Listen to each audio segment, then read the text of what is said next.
I told you that there were natural remedies that could help individuals with everything from pain management to stress reduction to fevers or a simple stomach ache. That, in fact, there's a natural solution to just about any situation the body finds itself in. Best of all, unlike pharmaceutical options, natural alternatives do not manipulate the body, but rather support it so it finds its own way back to a level of homeostasis, hence healing. Many educated people find those statements difficult to believe, and some will actually have strong, argumentative reactions. But then again, most people have never heard or read any information on the use of therapeutic-grade essential oils. This audio program is designed to give you a basic overview of essential oils, their history, and how they work. In addition, a short section on the use of essential oils in dentistry has been included. Certainly, we can't tell you everything you need to know about essential oils in such a short time, but our goal is to at least pique your interest enough so you'll consider exploring the use of essential oils in your life and perhaps your practice. Once you've made that decision, then we can direct you to many more in-depth resources that will provide you with the statistics, data, and information you desire. Essential oils are the aromatic, volatile liquid that's within many shrubs, flowers, trees, roots, bushes, and seeds. That liquid, i.e. the oil, is the life force of the plant, carrying vital nutrients that protect it from infections and diseases. A good way to think of it is that essential oil is to the plant what blood is to humans. Basically, it's a transport mechanism that carries all the vital elements that help to keep it alive and healthy. If you cut yourself, you bleed. If you tear or snip a plant, it bleeds, so to speak. In both those processes, a substance is rushed to the location of the cut to help it fight infection, seal off the bleeding, and carry oxygen for repair. When you begin to break down the science and chemistry of them, you find that essential oils are truly amazing substances. Each essential oil is a complex structure of hundreds of different chemicals. A single essential oil may contain anywhere from 80 to 300 or more different chemical constituents. In the case of clary sage, there's up to 900. Essential oils, like all living things, are made up of compounds that are composed of carbon, hydrogen, and oxygen, sulfur, and nitrogen. There are actually 13 categories of essential oil constituents: alkanes, phenols, terpenes, alcohols, ethers, aldehydes, ketones, carboxylic acids, esters, oxides, lactones, coumarins, and furanoids. Each constituent has a different purpose to the plant and works in synergy for the survival of that plant species. Every essential oil has elements of one or more of these constituents, and it is that unique combination that gives it a specific application for medicinal purposes. Esters are calming, relaxing, and can be antifungal and antispasmodic. Phenols are antibacterial, anti-infectious, and antiseptic. Sesquiterpenes are antibacterial, anti-inflammatory, antiseptic, and sedative. And ketones have decongestant and analgesic benefits. To say the least, essential oils are very complex. The Chemistry of Essential Oils Made Simple by Dr. David Stewart is a wonderful 800-plus page resource that goes into great detail how essential oils work. If you don't like chemistry, the book may initially scare you, but if you take it in bits and pieces and use it as more of a reference, your understanding of the subject will be enriched. For those wanting the more scientific explanation of how oils work, please take the time to read it cover to cover. For those of you who just want to know why essential oils work, the answer is simple. Because essential oils are the closest thing in chemical makeup to human blood known to man.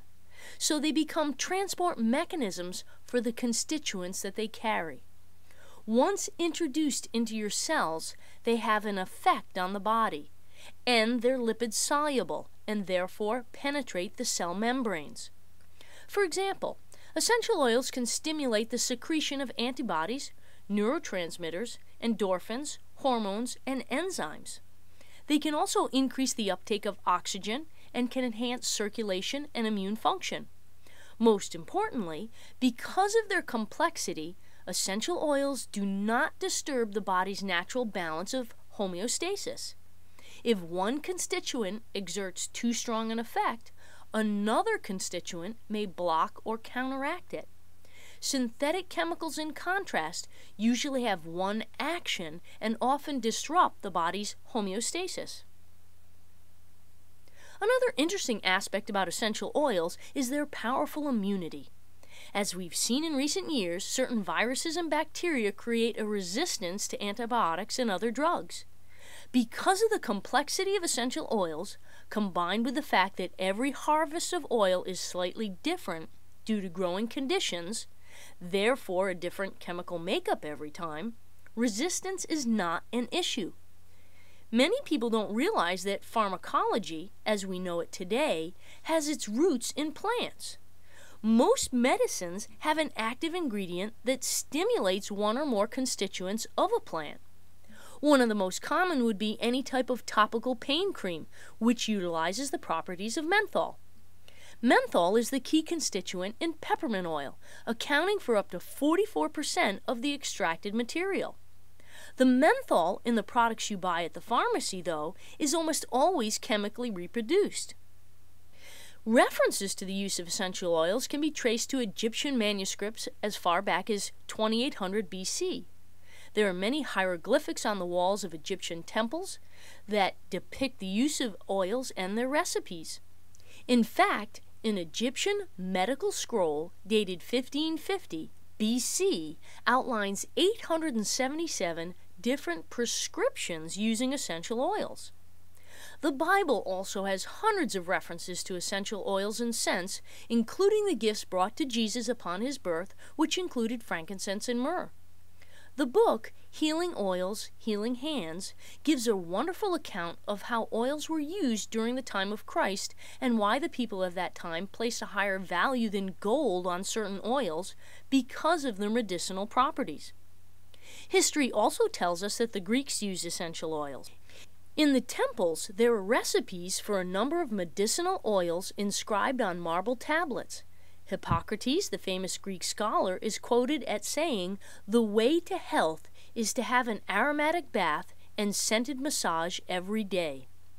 The skeptic might note that Hippocrates didn't use the exact words essential oils in this statement, but put in the context of what we know during his time, most believe he was referring to essential oils. Many other countries like India and China have long since used aromatics, herbs, and essential oils, as well as have the native Indians in the United States and Canada, and the Aborigines in Australia and New Zealand. Throughout time and cultures, people have used these gifts of nature to treat physical conditions as well as emotional and spiritual support. Now you may be wondering, if people have been using essential oils and aromatics for thousands of years for medicinal purposes, why have I never heard of it? That's a valid question, and one we can only answer by way of logical reasoning. First, because essential oils were so revered and valuable, it was usually the very wealthy who had access to them. Second, because of their unavailability, common people turned to plants and dried herbs. It was commonplace for every household to have an herb garden.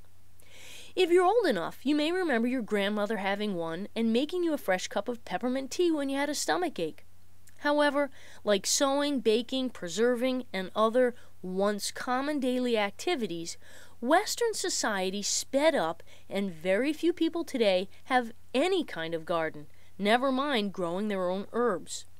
The age-old process of handing down life skills and knowledge from one generation to the next has unfortunately deteriorated. Finally, advancements in science and the ability to chemically manufacture medicines made it economically advantageous to produce large amounts of products at a fraction of the cost and a lot less time than with plants.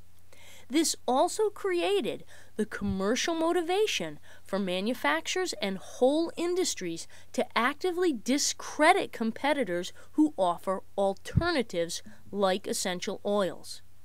There may be many other reasons, but what we know is history tells us that people used herbs and essential oils for a very long time, but they just fell out of everyday use. Fortunately, because of a very unfortunate accident involving René Maurice Gattefossé, a French doctor and cosmetic chemist, they were reintroduced in the early 1900s. As the story is told, Dr. Gattefossé was working in a lab when an explosion occurred and his hands were engulfed in flames. After the flames were extinguished, he put his hands into a bucket of lavender, thinking it was water. Miraculously, his hands healed, and being a scientist, he began studying the chemistry of essential oils, later publishing a book in 1937 entitled Aromatherapy. Dr. Gattefossé then shared his work with a medical colleague, Dr. Jean Valnet from Paris. Valnet served as a doctor in World War II, and when he ran out of antibiotics, he began using essential oils on patients with battlefield injuries and had very positive results. Since that time, although not widely publicized, essential oils have been scientifically studied extensively around the world. You may be surprised to learn that in the National Library of Medicine, which is the largest medical library in the world, essential oils are represented in almost 10,000 studies.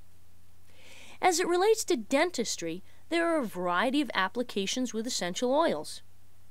Historically, clove oil was used in early dentistry for centuries because of its analgesic, hence pain-killing properties.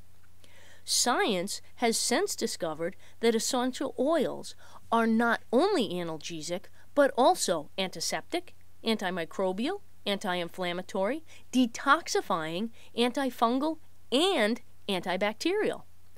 Today, dental practices, medical professionals, and hospitals around the world use therapeutic-grade essential oils from everything from relaxing and reducing anxiety to pain management. Some common uses of essential oils in dental practices include using lemon oil as an antiseptic air freshener and cleaner that is also uplifting and refreshing. Other citrus options like orange or a citrus fresh blend can also be used in the same ways. For helping patients with anxiety, there are a number of options. A combination of bergamot and frankincense has proven to help calm nerves, as does lavender, or Young Living brand blends like Peace and Calming and Stress Away, or their convenient Tranquil Roll-On. You can provide peppermint oil or a blend called Breathe Easy as an instant decongestant, allowing patients to breathe through their nose again. For patients dealing with heavy metal toxin issues, blends like Juvicleanse, which include helichrysum, celery seed, and ledum, have been clinically researched by Dr. Roger Lewis at the Young Life Research Clinic in Provo, Utah. A 2003 published study showed Juvicleanse helped to remove mercury from body tissues. In one case during the study, a 20-year-old male diagnosed with hepatitis C had a viral count of 13,200. After taking 2 capsules, approximately 750 milligrams each, of Juvicleanse per day for 1 month with no other intervention, the patient's viral count dropped more than 80% to 2,580. You can also make essential oil mouth rinses for the office that are refreshing and antibacterial without any chemicals. Thieves Blend mouthwash is pre-made and patients love it. A line of Thieves Blend toothpaste is also available. Not only are these products completely free of any toxins such as sodium lauryl sulfates, but they provide patients with an increased feeling of clean teeth and a reduction in tartar between visits. For practices that want to make a visit fun for kids, a small lip balm making station could be easily created. And these are just a handful of the examples. Now, you might be thinking, that's interesting. But it's important to stop here and mention that not all essential oils are equal, and selection is absolutely critical. First, let's start out by explaining that there are a variety of different grades of essential oils, and poor regulation and packaging laws make it simple for manufacturers to hide the ingredients of their product. In North America, essential oils fall under perfume standards as it relates to governmental regulation, and there are 3 grades. Grade A oils are pure, authentic, therapeutic quality.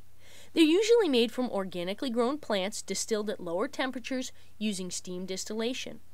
In order to achieve therapeutic grade classification, each essential oil must achieve the designation naturally without excess manipulation and refinement, and must meet specific criteria in 4 key areas: plants, preparation, purity, and potency.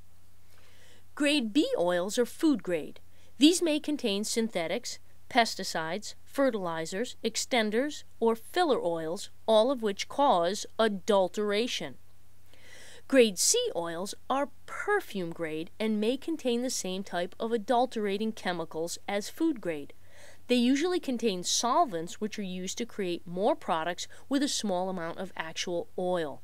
Solvents, of course, are toxic and can be cancerous. The bottom line is this: there is no certification for essential oils anywhere in the world.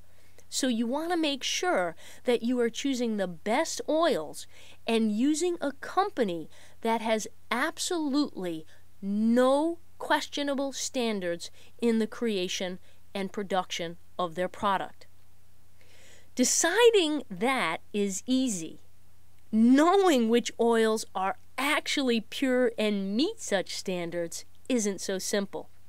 In fact, if you were to go down to your local health food store, the bottles of essential oils they have on their shelves will look nice, and the product can smell nice, and the bottle might even say 100% pure essential oil. It might even say 100% pure therapeutic essential oil. Unfortunately, no matter what it says, there's a good chance that it's not pure, not therapeutic, and not something that you'd want to inhale, put on your body, or certainly ingest. Unless you know the exact planting, growing, harvesting, distillation, and bottling process of a particular essential oil brand, you don't want to risk using it for all the reasons we've already stated. Most essential oil products are bottled by a company that had nothing to do with the planting, growing, harvesting, or distillation. There is, however, one company that we know of that meticulously manages the entire process, ensuring consumers pure, genuine essential oils, and it's called Young Living. Young Living is the world leader in essential oils. D. Gary Young, ND, is committed to ensuring that every essential oil that they bottle is absolutely genuine. He's the founder of the company, and Young Living is the only company in the world to develop what's known as the seed to seal process, of which there are 5 steps. 1. Seed. Select seeds that are of the highest quality and that will produce the best result. Species certification involves scientific research, field study, university documentation, and on-site planting certification. 2. Cultivate. Soil preparation, proper irrigation, responsible weed and pest control, and wildcraft harvesting ensure the highest standards. Most importantly, plants need to be grown on uncontaminated soil that is free of fertilizers, pesticides, and other chemicals used in most farming today. Further, they need to be away from other environmental toxins and pollutants that are present near nuclear plants, coal-fired generators, factories, and highly populated areas. Young Living now has 9 farms on many continents, located in remote, clean environments. 3. Distill. Every plant material is different, and therefore distillation of each plant can have variances. Some plants need to be distilled immediately upon harvesting, while others may need to cure for several days. These differences significantly impact the quality of the constituents that contain the therapeutic benefits. Once ready to distill, Young Living's proprietary low-temperature, low-pressure steam distillation process ensures that each oil is uncompromised during the extraction process. 4. Test. Young Living oils must pass stringent testing to ensure the optimal bioactive compounds are present. Internal and third-party laboratories are used to verify purity, and each essential oil is tested during various stages. Young Living has been able to compile and categorize over 280,000 references to build their own library for uncontested plant identity. And 5. Seal. Young Living completes the seed-to-seal process by carefully filling each bottle at its own high-tech, state-of-the-art production facility. Only after each bottle is sealed and inspected is it ready to be shipped. Today, after over 20 years of dedication to building the company and the brand, Young Living offers over 300 essential oils and essential oil products. Whether it's in skincare, personal care, kids products, or nutritional supplements, every single product is infused with essential oils to maximize its effectiveness. In addition, Young Living has accumulated the collective experience and wisdom of thousands of therapists and users over the past 20 years. Because we're advocating Young Living products, it's natural for listeners to stop and question, so why is this author endorsing this one essential oil company? What's in it for them? Yes, I both use the Young Living products and am an independent distributor of their products. But the goal of this audio is simply to educate, and the chances are that you've gotten it from someone other than me. There are thousands of Young Living distributors around the world who have no connection with me and whom you can directly contact about purchasing these products. The reason I invest the time, energy, and effort into producing these audios is to help others share the story of essential oils and introduce them to others. So, if you're interested in obtaining more information about how you might be able to incorporate the Young Living products into your life or your dental practice, please contact the person who gave you the link to this educational program, which they should have added at the end of this recording.